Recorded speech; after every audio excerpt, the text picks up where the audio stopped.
Before we begin, here's something you need to know. Sometimes the people you love the most are the ones who teach you how to live without them. They smile to your face while slowly erasing you from their lives.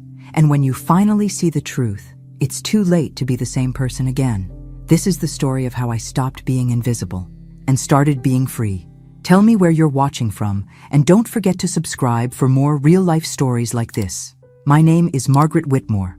I'm 74 years old, and until not long ago, I believed I had done everything right. I raised a daughter while working full-time at the county library. I buried my husband 12 years ago and never remarried. I dedicated myself fully to my family, especially after my daughter Susan's divorce left her with 2 kids and a house she couldn't afford. I stepped in quietly, without asking for recognition. I cooked, I babysat, I paid bills when I could. I did what mothers do, what grandmothers do, what women like me have done for generations without applause. Haley, my oldest granddaughter, used to sit on my lap and ask me to tell her fairy tales. She'd braid my thinning gray hair and say I looked like a queen. I thought we had something special. I really did. So when she announced her engagement, I was genuinely happy. I knew weddings were expensive, and although I live on a fixed income, I offered to pay for the photo and video package. I didn't want her worrying about the cost of preserving her memories. It felt like the least I could do, after all the years she'd brought light into my life. I signed the contract, paid with my credit card, and kept the receipts neatly folded in a drawer. She never even asked how much it cost. Nobody did. That should have been my first warning sign, but I ignored it. The rehearsal dinner was the first time I felt something shift. The venue was a renovated barn just outside town, all rustic wood and fairy lights. It was beautiful in a way Pinterest loves, artificially natural. People were laughing, sipping from mason jars, taking selfies under twinkling strings of bulbs. I stood off to the side, watching Haley move through the crowd like she belonged to another world. She saw me and smiled, a small, practiced smile. Then she walked over, her phone in one hand, and her other arm looped through her fiancé's. "Hey, Grandma," she said softly. "Can I talk to you for a sec? Over here?" I followed her a few steps away from the others, near a row of folding chairs. The videographer and his assistant were doing test shots, scanning the space. That's when she said it. "You understand, right? The style of the video is modern, sort of minimal. I just think it might be better if you're not in the final cut, or not too much. It's nothing personal. It's just the vibe, the vibe."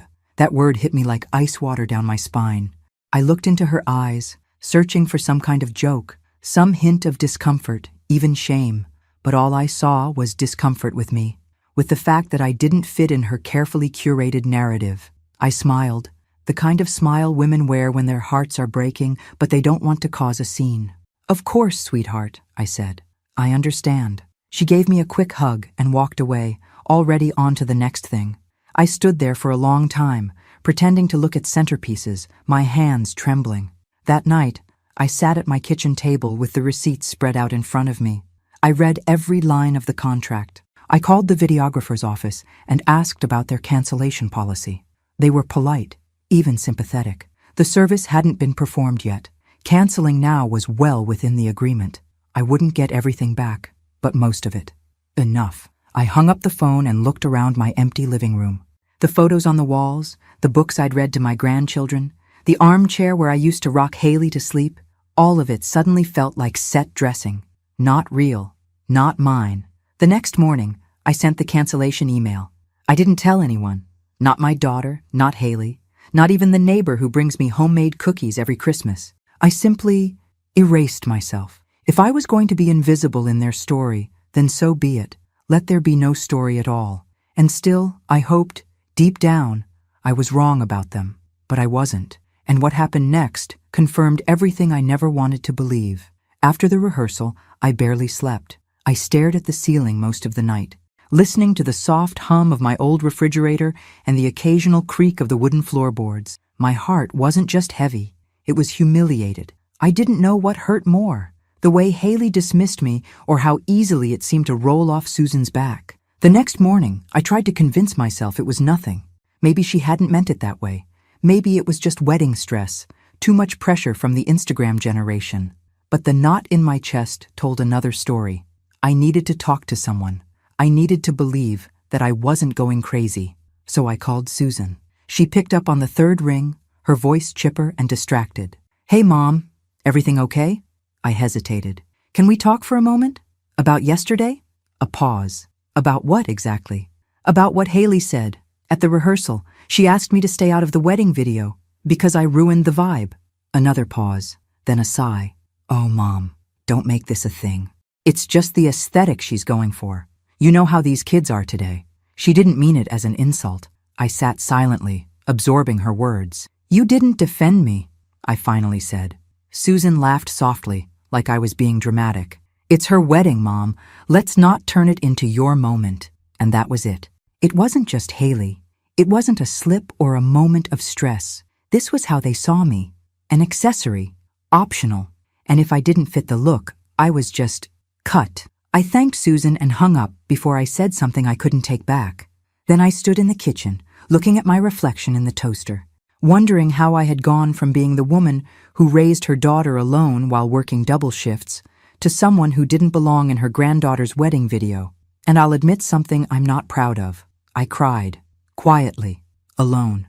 Not just because I was hurt, but because I was ashamed of how much it hurt. Because I let them believe I would always be there, always quiet, always giving, and never expecting anything in return. I went about the day like nothing had happened, folded the laundry, paid the water bill, refilled my pill organizer. Life moves forward, even when your heart is stuck in place. But I couldn't shake the feeling. I kept seeing her face, Haley's face, so polite, so rehearsed, telling me I didn't fit the vibe, as if I were an old couch they didn't want in the living room anymore. That evening, I pulled out the contract again. I read every word, line by line, like I used to do with old library catalogs. It was all there, clear as daylight. I had every right to cancel, and I had no obligation to tell anyone why. I called the video company again. This time, I spoke with the owner, a man named Jared. He remembered me immediately and said he understood completely. Business is business. I canceled politely, firmly, and got the confirmation email minutes later. The refund would be processed within 5 to 7 days. When the call ended, I sat in silence. It wasn't revenge. Not really. I didn't want to hurt them. I just didn't want to be part of a story where I was only welcome when silent, smiling, and out of the frame. The morning of the wedding arrived with sunshine and soft wind. I put on a pale blue dress. The one Haley once told me made me look classy. I wore the pearl earrings my husband gave me on our last anniversary before he passed. I brushed my hair, applied some lipstick. I looked like myself, like the Margaret I'd always been. I arrived at the venue on time, hugged some of the guests, and took my seat in the back row. No one mentioned the cameras. No one noticed their absence, at least not at first. The ceremony was beautiful. Haley cried. Her new husband beamed. People clapped and threw flower petals. And I sat there, a quiet ghost in their perfect picture, knowing there would be no photos to prove I was ever there. But I was there, and I was watching everything. The day after the wedding, I woke up early. Habit, I suppose.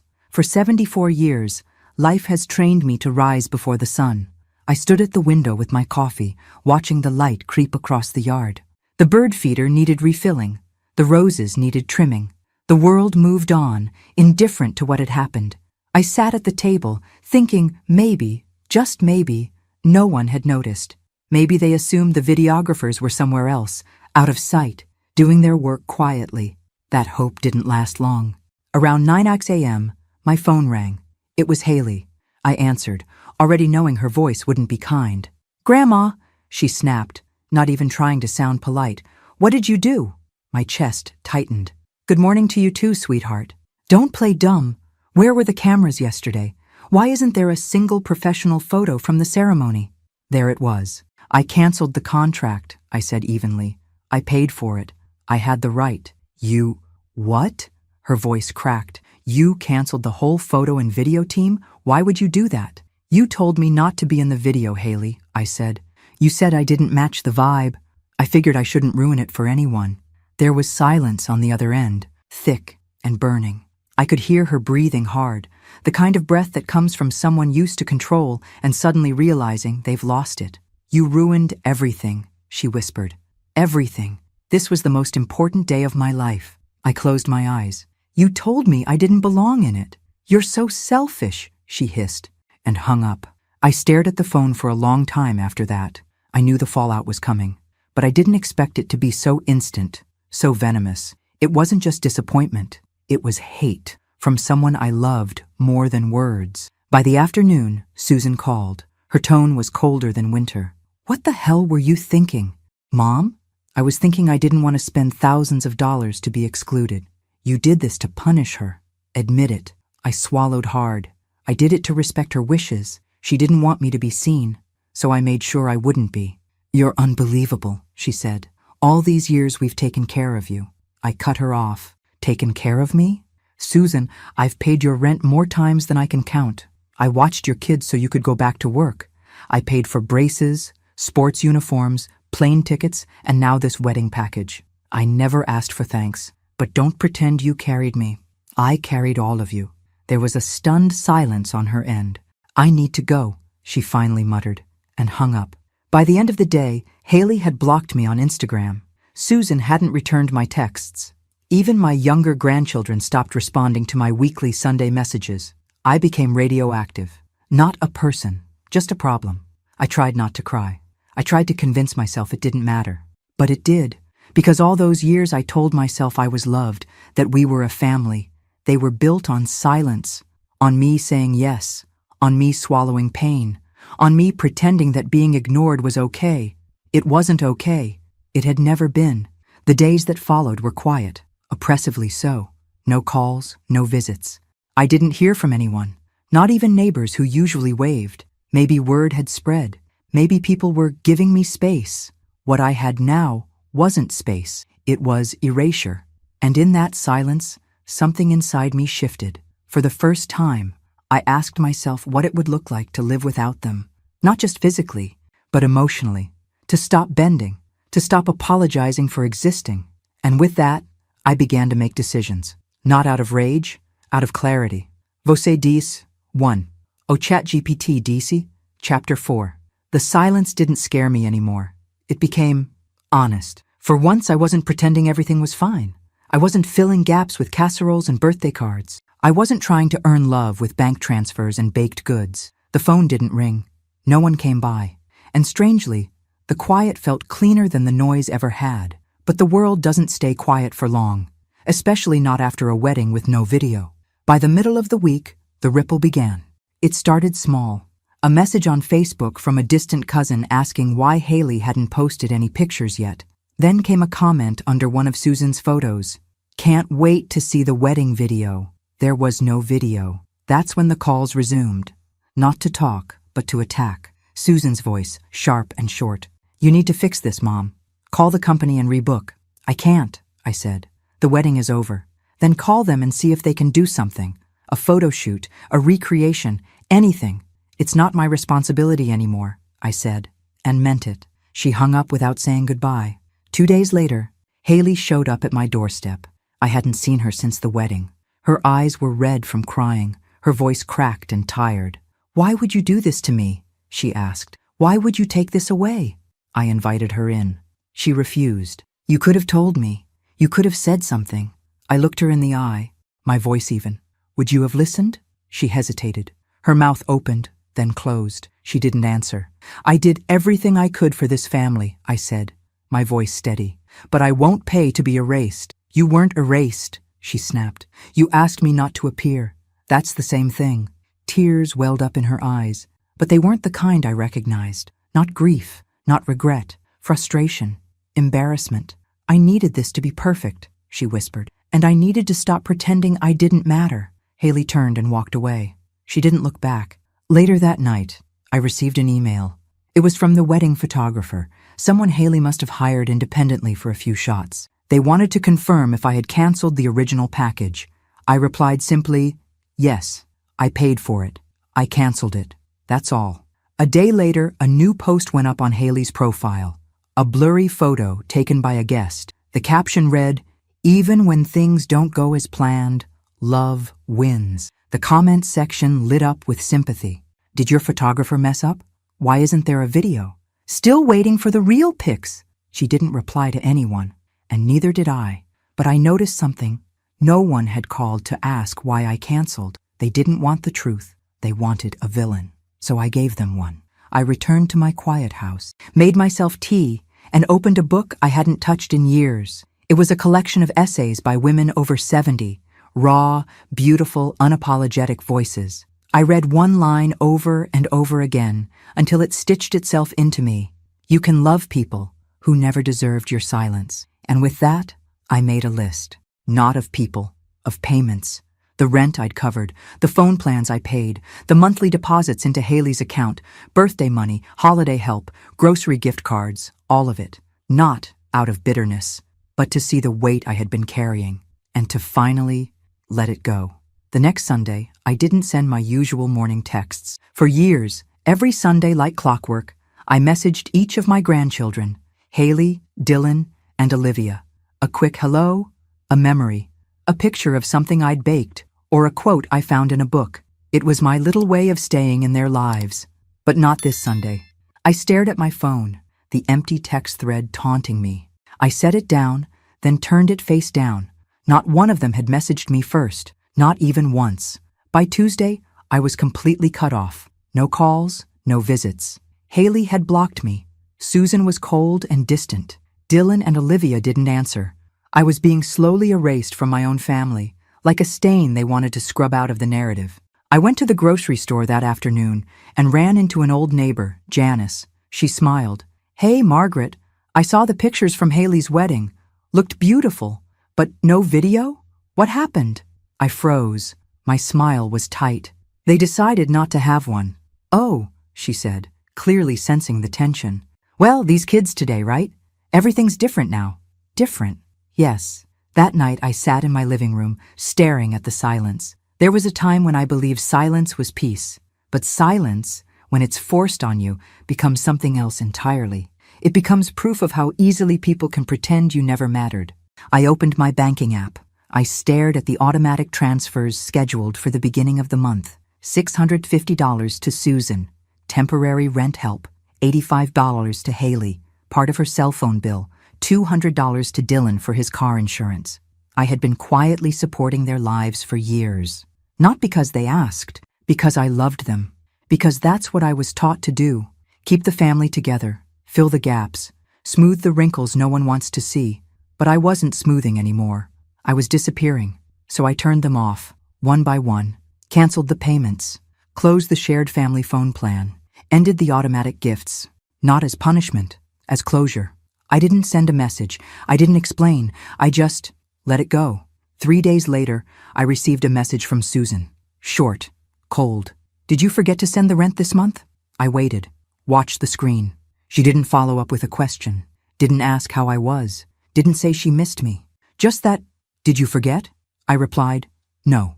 That was it. Her reply came within minutes. Seriously? You're going to act like this over a wedding? I didn't respond. She sent another one. You're punishing all of us. And for what? Not wanting to be in a stupid video? Still, I said nothing. And that's when it hit me. They didn't think I was hurt. They thought I was lashing out. They couldn't imagine that I had reached my limit, not out of anger, but because of clarity. Because I had seen the truth, that I was only visible when I was useful, when I gave, when I smiled and nodded and faded into the background so they could shine. But I wasn't fading anymore, and that terrified them. They had built their lives on the assumption that I would always be there, and now, for the first time, I wasn't. I didn't cry when I canceled the payments. I didn't even flinch. That surprised me. The Margaret I used to be would have agonized over it, would have worried about Susan's rent, about whether Haley's phone would get cut off, whether Dylan would make his car payment on time. But the woman sitting at her desk that morning wasn't that Margaret anymore. I didn't feel cruel. I felt awake. For years, I'd been pouring into them without measure. And what had I been filling?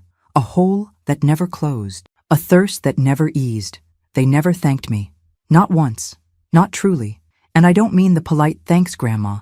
I mean the kind of gratitude that makes you feel seen, that says, I know what you've done for me. I know who you are. I never got that. I just got needs. It wasn't long before Susan demanded a lunch. Not invited. Demanded. The text was brief. We need to talk. Tomorrow, 12 p.m., Mason's Diner. Not, are you free? Not, Would you like to talk? Just a directive. I stared at the message, then typed back, okay. I chose to go, not for her, but for myself. The next day I arrived 5 minutes early. As always, Susan showed up 10 minutes late, sunglasses on, no smile. She sat down without saying hello. So this is how you want it now? I looked at her calmly. How I want what? This distance, the cold shoulder, cutting us off. I didn't cut anyone off, I said. I just stopped carrying everyone's weight. She huffed. Mom, this is ridiculous. All this because Haley didn't want you in a video? I leaned in slightly. This isn't about a video. It's about a lifetime of being background support, a wallet, a babysitter, a backup plan. Susan rolled her eyes. That broke me a little. You know what hurts more than anything? I asked quietly. It's not what Haley said. It's that you didn't even blink when she said it. You didn't defend me. You didn't ask her to rethink it. You just let it happen. She was stressed. It was her big day. And I was invisible. Again, she crossed her arms. Maybe you need some space. Maybe it's better if you take some time, away from the family. Until you're ready to move past this. I felt something inside me settle. I nodded. Thank you for saying that. She frowned. Saying what? For making it clear. I stood up, reached into my purse, pulled out a 20, and laid it on the table. For your lunch, I said. Then I walked out, my legs steady, my back straight. She didn't call after me. I didn't look back. That night, I cleaned out a closet I hadn't touched in years. I found an old painting set my husband had bought me once on a whim after I told him I loved the smell of oil paint. I had never opened it. I ran my fingers over the brushes, still wrapped in plastic, still new, and I thought, what else have I put on hold? What parts of myself have I boxed away in favor of being someone else's anchor? So I made a promise to myself that night. I would find out, not to prove anything, not to get anyone back, but because, after 74 years, I was ready to be more than just a role in other people's stories. I didn't expect to feel so light after that lunch. It wasn't happiness. God, no. It wasn't relief, either. It was something stranger, like I had been holding my breath for years and didn't even realize it until I finally exhaled. For the first time, I stopped asking myself what I'd done wrong. I started asking what they had done, or more precisely, what they had never done. Respect me. That same week, I walked to the local library. It's not far, just 10 blocks down the road. I hadn't been inside in years. Funny, considering I spent most of my life in places like it. Cataloging, shelving, recommending titles. It was like muscle memory. The smell of paper, the low hum of the air conditioning, the shuffling of pages, it all came rushing back. I signed up for a community book club on Wednesdays and a watercolor class on Saturdays. The woman who ran the painting group, Lisa, was maybe in her mid-60s and had this kind, bohemian energy. She didn't ask what brought me there. She just smiled and handed me a set of brushes. I've seen you around, she said. Glad you came. And just like that, I belonged somewhere. Not because I was related to anyone or needed or useful. Just because I showed up. Susan didn't call after the lunch. Not once. Neither did Haley. And while part of me still hoped for a message, the other part, the part that was growing stronger every day, was glad they didn't. It gave me space to breathe, to think, to be. But life has a funny way of showing its truths at the most unexpected times. One morning, I stopped by the bank to close an old savings account I no longer used. While the teller processed the paperwork, she glanced up and said, Whitmore. Any relation to Haley Whitmore? Her wedding was just a couple weeks ago, right? I smiled politely. Yes, she's my granddaughter. Oh, the teller said, lowering her voice. My niece was one of the wait staff at that event. Said it was beautiful, but kind of tense. Apparently, there was a lot of talk about a missing videographer. I nodded. That's true. She looked surprised but didn't ask more. Professionalism, I suppose. But it was there, in her eyes. That flicker of curiosity, of judgment, or maybe just confusion. It didn't bother me. For once, I didn't feel the need to explain myself. Later that day, I walked into Mason's grocery and saw a familiar face by the cereal aisle. Mrs. Peters, Susan's old high school teacher. She gave me that awkward half-smile people wear when they're not sure where you stand. I heard you've been keeping to yourself lately, she said, not unkindly. I smiled back. No, I've just been keeping for myself. And I meant it. But the family noticed my silence too.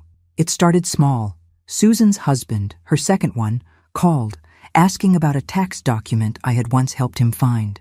I told him to check with a CPA. Then Dylan texted to say his car insurance didn't go through. I didn't respond. And when Olivia emailed to ask if I could help her cover books for her fall semester, I sent back one sentence: "Ask your mother." That's when I got the message from Susan. "So this is what we're doing now? You're cutting off your entire family over your feelings?" Feelings. As if that word meant something petty, like I'd spilled milk and was being dramatic. I didn't reply, because by now I understood something critical. People will always call your boundaries a betrayal when they benefited from your lack of them. I didn't need to justify my silence. I didn't owe them my forgiveness. They had built a world where I didn't exist, except when they needed something. So now, I was doing the same. I was building a world without them, and it was already starting to feel like home.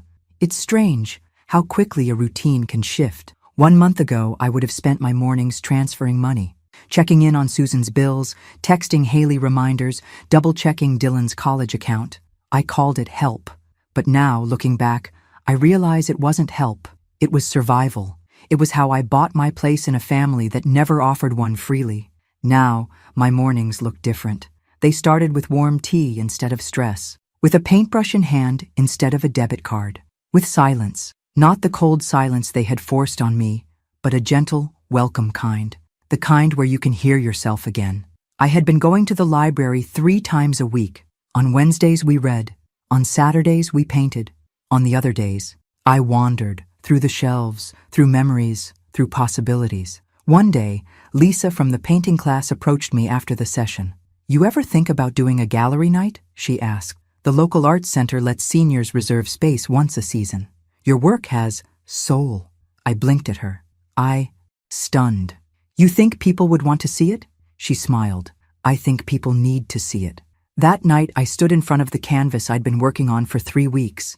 It was simple, just a dining table under dim light. But at the end of the table, one chair was empty. I hadn't planned it. My hand just did it. It was the first time I saw my story reflected back at me. The next day, I filled out the gallery submission form. That same afternoon, I passed a coffee shop downtown and noticed Haley sitting by the window with 2 friends. She didn't see me. Or maybe she did and chose not to. I watched them laugh and scroll through their phones. One of them held up a camera. Haley posed, smiled, tossed her hair just right. I didn't feel jealous. I felt detached, because I saw it for what it was now. Performance, perfect angles, perfect light, perfect illusion. She didn't want a family that was real. She wanted a family that looked good in pictures. And now, she had neither. Back home, I opened my old notebook. It was filled with lists and notes I used to jot down. Groceries, reminders, gift ideas for the kids. On the last page, I started a new list. I titled it, "Things I Want That No One Can Give Me Peace When I Wake Up." A name spoken with love, not obligation. Silence that feels like comfort, not punishment. The freedom to be who I am, not who they want. The right to be forgotten and not care.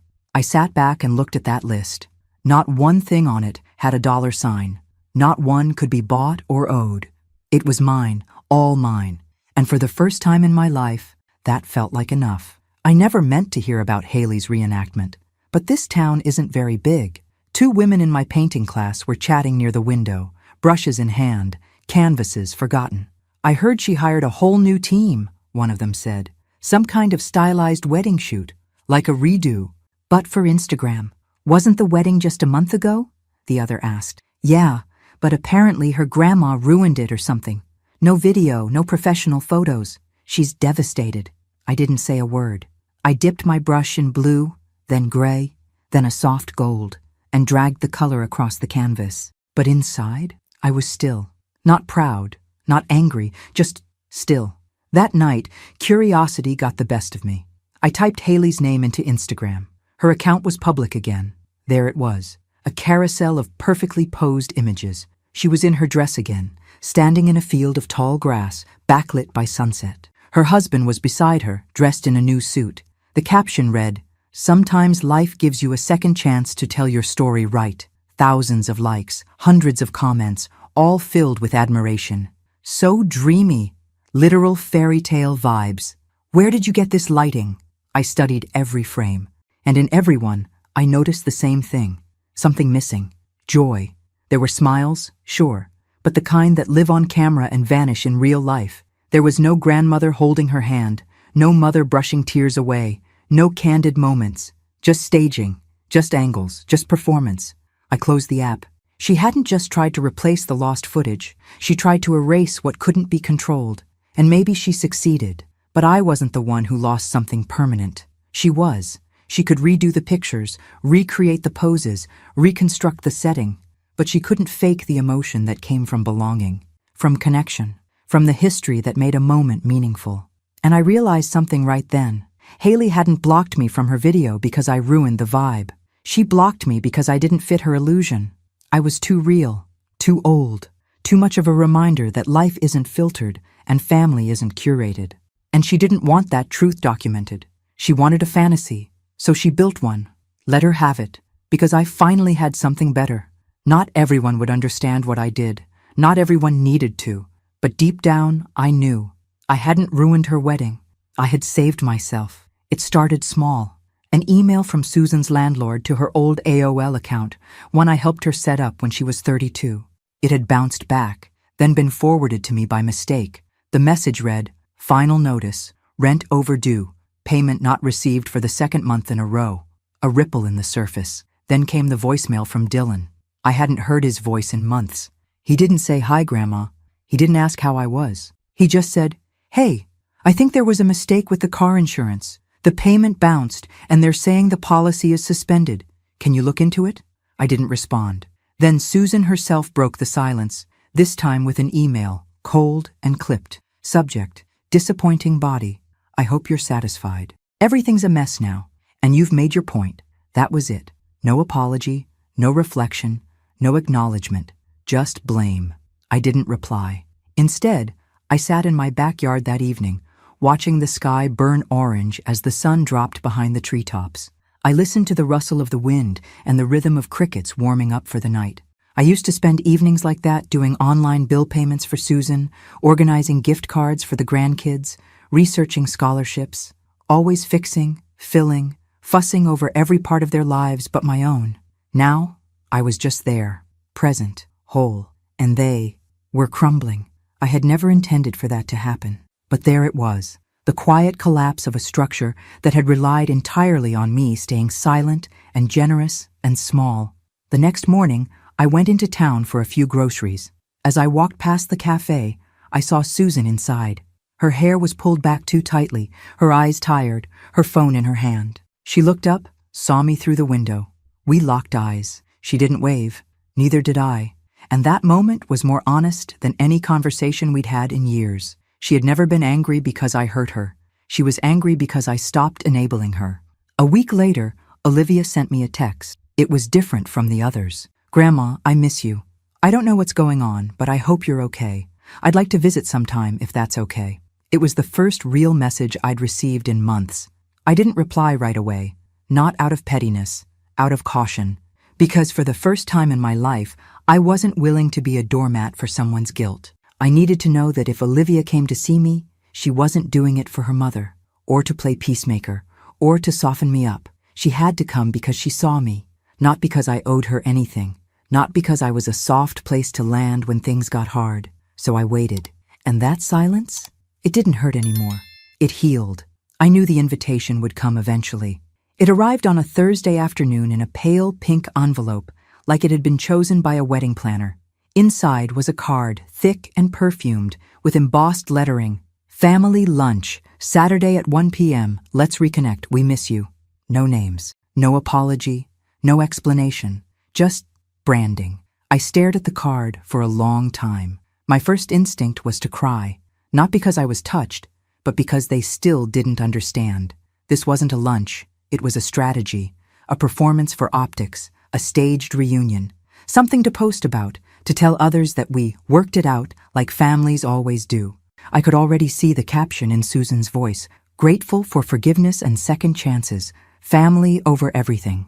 But they didn't want to rebuild trust. They wanted to rebuild image. I laid the invitation on the table and walked to the kitchen, put the kettle on, watched the steam rise. For days, I thought about it. Should I go? Should I finally speak my piece? Should I look them in the eyes and ask the questions they were too cowardly to ask themselves? But then I remembered the calm I had built, the quiet mornings, the fresh canvas, the taste of tea without bitterness, the way I had started to feel like me again. And I realized that peace wasn't something I was willing to gamble. Not for them. Not for a table I was no longer welcome at unless I brought everything they needed. So on Friday night, I called the number listed on the card. Susan picked up. I could hear chatter in the background. Probably Olivia and Dylan. Maybe Haley too. "Hello?" she said, cautious. "It's me," I said. "Oh," she paused. "I wasn't sure if you'd call. I got your invitation." Another pause. "And? I won't be attending." She inhaled sharply. "Mom, can we just—" "No," I said firmly. "We can't just. That's the problem. You're not ready to listen. You want to repair the story, not the relationship. You want me to be quiet again, useful again, forgiving again. Isn't that what family does?" "Not without honesty," I replied. "Not without accountability." There was silence on the line, so I added, "You don't miss me. You miss the version of me who tolerated everything. That version doesn't live here anymore." I hung up before she could speak. The next morning, I walked to the library. It was gallery day, my first art showing. The community room had been transformed into a small exhibition. My paintings lined the walls, landscapes, quiet moments, scenes from memory. And in the center, on a pedestal under soft light, was the piece I'd kept for last, a ballroom, empty tables, ghosted outlines of guests, and at the end of the frame, a single chair, illuminated, not occupied, not forgotten, seen. People came, strangers mostly, a few friends from class. One woman cried when she saw the ballroom piece. "It's like being uninvited without ever being told," she whispered. "I know that feeling." I nodded. So did I. Near the end of the evening, a little girl walked in with her parents. She stopped in front of the ballroom painting and tilted her head. She looked up at me and asked, "Is that your chair?" I smiled, warmth rising in my chest. "It was," I said softly. "But now I have a whole room." And in that moment, I understood the kind of ending I had written for myself, not loud, not dramatic, not vengeful, but full, complete, mine. It had been weeks since I'd declined their invitation, weeks of quiet, of paintings and books, of tea that didn't need to be rushed. For the first time in my life, I felt grounded, not just in my body, but in my choices, in who I had become, not in who I had been expected to be. I didn't care about the phone calls anymore. I didn't check my inbox obsessively for apologies that would never come. I didn't search through social media to see if Haley had posted some new staged, happy family moment. I didn't need to. What I needed was my own reflection, and I saw it in the piece I had created. The next time I saw Susan, it was on my terms. It happened unexpectedly. I had just finished my usual Saturday painting class and was walking back home when I saw her, standing by the coffee shop's door, hands shoved into her jacket pockets, staring at the ground. Her face was drawn, tired, like the weight of the world had settled on her shoulders. I stopped at the curb, watching her from a distance. It wasn't that I hadn't thought about her, or the others. It wasn't that I didn't feel something. But I had learned to live without that something ruling me, without their expectations weighing me down. She looked up. Her eyes met mine across the street. For a moment, we just stood there. Neither of us moved. Neither of us called out. Then, slowly, she crossed the street. When she was a few feet away, she stopped, not too close, but not far either. "You're really doing this," she said, her voice soft, a little broken. "Doing what?" I asked. "Living without us." It was a statement, not a question. I felt a pang, but I held it in, like I had learned to hold everything else. "I'm living for myself," I said. "I've been doing that for a while now." I didn't know what it felt like until I stopped being useful to everyone else. She looked at me, eyes filled with something like regret. "Mom, I didn't mean to hurt you. I raised a hand, cutting her off gently. "You didn't hurt me, Susan. You made me see the truth. That was the gift." She blinked, her lips trembling. "I don't know how to fix this, how to fix us." "You don't," I said. "You can't fix something that wasn't broken to begin with. You just need to start being honest with yourself, and with me." I don't know if I can," she admitted. "I don't know what I was supposed to do. I thought I was protecting Haley, making sure she had everything she wanted, and in doing that, I I pushed you away. I stepped closer, closing the gap between us. There was a part of me that wanted to reach out, to hold her, to make it all right again. But there was also a part of me that knew I couldn't. Not yet. Not unless she was ready to see me as I was, fully, completely, without making me fit into the boxes they'd designed for me. Maybe that's where you've been going wrong all along, I said softly. You don't have to protect everyone. Sometimes, you need to protect what's yours. She nodded, her eyes glistening with the weight of things left unsaid. But there was no anger in it anymore, just sadness, and maybe, finally, a little understanding. I'm not going to fix this for you, I said, taking a step back. I'm going to let you figure it out, just like I did. Susan looked down, and for the first time in a long while, I saw her face soften. I'll try, she said. I nodded. That's all you can do. And then I turned to walk away, not with bitterness, but with something closer to peace. I didn't look back, because this time, I was no longer waiting for them to notice me. I had already noticed myself, and for the first time in decades, that was enough. Thanks for listening. Don't forget to subscribe and feel free to share your story in the comments. Your voice matters.